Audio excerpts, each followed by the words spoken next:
compared to the society as a whole. And then the other thing about this urban middle class is that it's really rather small. If you look at it in terms of, you can calculate it many different ways, but it's 15 to 25% of the population, which means once you get into electoral politics, of course, you're on a loser almost immediately. And the final thing about the urban middle class, I think, is this. They have tended to see themselves as part of a rising urban Asia, and particularly a rising urban China Asia. Right? And they tend to look out to Singapore, Hong Kong, Shanghai, very much as the models of where they would like Bangkok to be. They're not looking back over their shoulder to their own country, they're looking out there as their model.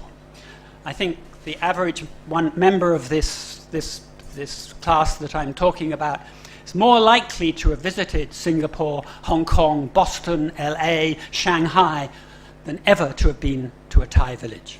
Okay? So this says something, about their attitude and where they are.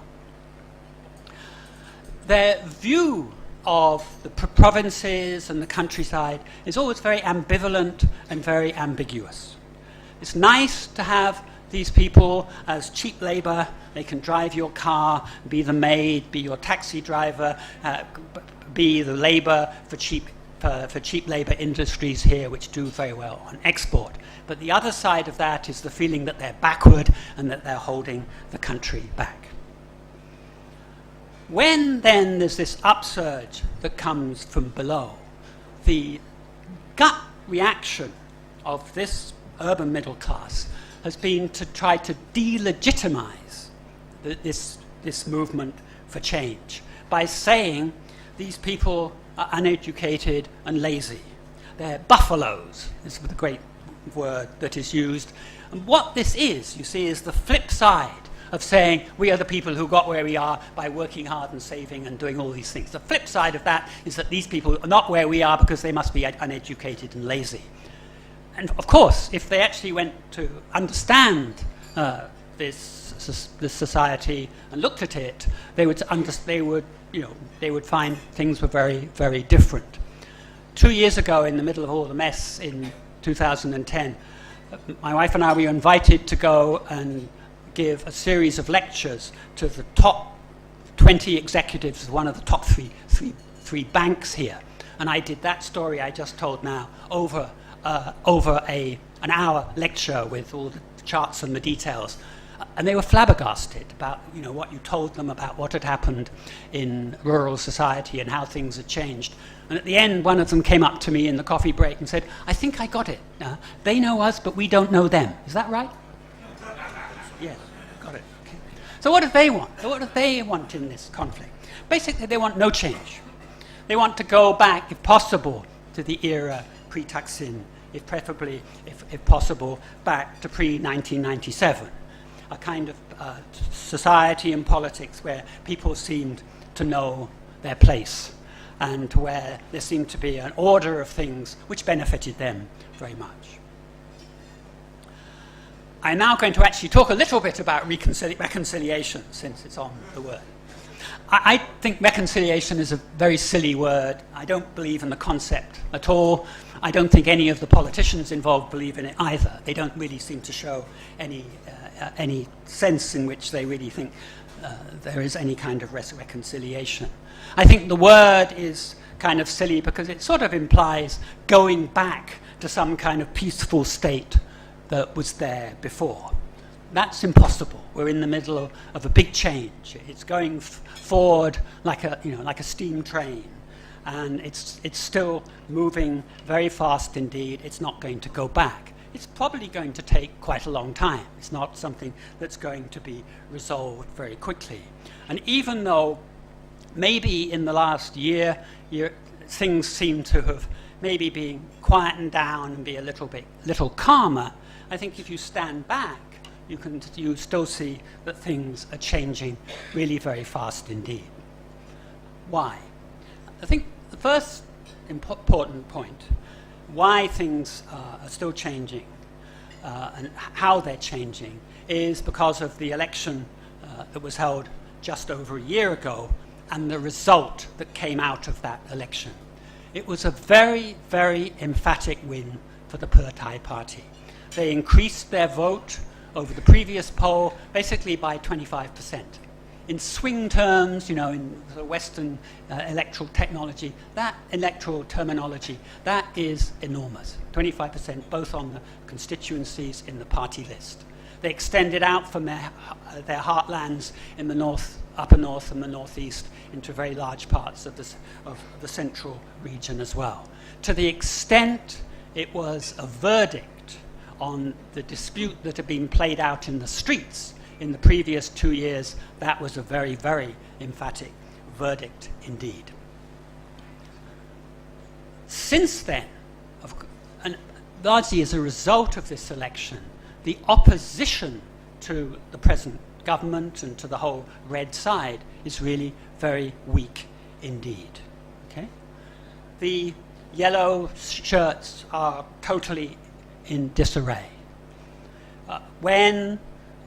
They still make a lot of noise. Over the reconciliation bills a few months ago, they can come out on the streets again. But actually what that showed was that they can only get 5, 6, 7,000 people out on the streets, which is extremely weak and really not a threat at all. They still seem to be very noisy. Jamlong can get up and hold a press conference and it gets reported everywhere because the press magnifies their voice, because the press is very yellow. Almost all, both the English language press and the Thai language press, except Matichon, is still really very yellow indeed. So it actually, it magnifies the voice of the yellows and of course turns down the volume on the red side. But you shouldn't really be fooled by that. It's just an effect of the press. The army is really would be very nervous of making another political move at this point. It is, I think, concentrating on protecting its own interests. I think it would be very nervous about exposing itself as an institution by any political move at this point. And of course, the Democrats, Kun is here, so I have to be a bit nice, don't I? So, but really, they are very weakened by this election and the defeat that they held, that they suffered. And I think when we saw the scenes, they actually introduced Taiwanese-style political brawling to Thailand, which was quite a surprise by having, throwing papers around in the China. I think it's a measure of their weakness that they reacted in that kind of way. Meanwhile, even though it's not reported anywhere, you actually have to go out into these areas and talk to people and dig around because it's not getting reported in the press. The kind of red organization continues to sort of grow more confident, its networking gets better, its local roots continue to get more stronger. Their spokesman, Kuntida, I think is very much a touchstone here, more and more confident in public debate, more and more fearless in what they're prepared to say in open public debate. They clearly have the momentum. So even though we can't really, it doesn't seem like much is changing on the top, but really it's changing underneath. So how then, does this end? Is there any sort of sign of change, particularly from this sort of middle class mentality that I sketched very quickly just now? Is there any chance that something is changing here? And here you have to look into the public culture. You have to look at the songs that people are singing, what they're doing in the soaps on television and various other things to try and see if there are any changes of attitude. And by and large, the answer is no, I think, at the moment. But I'd love to have someone tell me something different. The soap operas, the television dramas are a terrific sort of barometer of particularly middle-class public attitudes here. They very much reflect middle-class public attitudes. And very interestingly, they've changed a lot in the last 3 years, under the impact of the example and the competition from Korea, from the Korean soap operas. And particularly in sort of gender ways, where they used to abuse women terribly, they've changed quite a lot. But the kind of social politics seems to have changed not at all. If someone appears in them with a dark skin and a regional accent, you know he's going to have only 2 roles. He's either a buffoon or a criminal.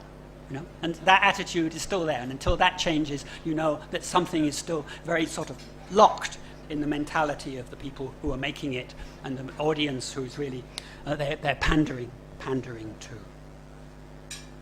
You have to say, so how does this change? I mean, how does this? If you look at the examples in other countries, and I think some of the interesting ones are Europe after the First World War, when suddenly, you know, this mass politics came into its own because the ordinary people had much more political leverage. And I think the example in the US is the civil rights movement. You know, so, and I think both of those you saw at some point, some people who in this sort of dominant class decided that it's better to compromise, you know, that there's more advantage in a win-win game and instead of this sort of constant fighting, constant conflict that we've seen in the past. And I think eventually you will get to something like that here. I don't think we see it quite yet, but I sort of imagine some sort of new leadership, new political force, new whatever, emerging at some point. I think, in fact, we're ripe for a real realignment. You know, I think if we're looking forward from here to another election within the next 3 years, I think we're going to see some kind of shift in the same way that the rise of Thaksin 12 years ago was a shift. Suddenly the old politics had changed and we had something new, and it was, and the whole game was different. And I suspect we'll be seeing something like that happen there. I think you can imagine it happening in one of 2 ways, and probably many, many more. I wonder about the future of the Democrat Party at the moment. We're now into a politics where you have to have, you know, be able to gain a majority in an election. And the Democrats at the moment are not convincing that they're going to be in a position to do so.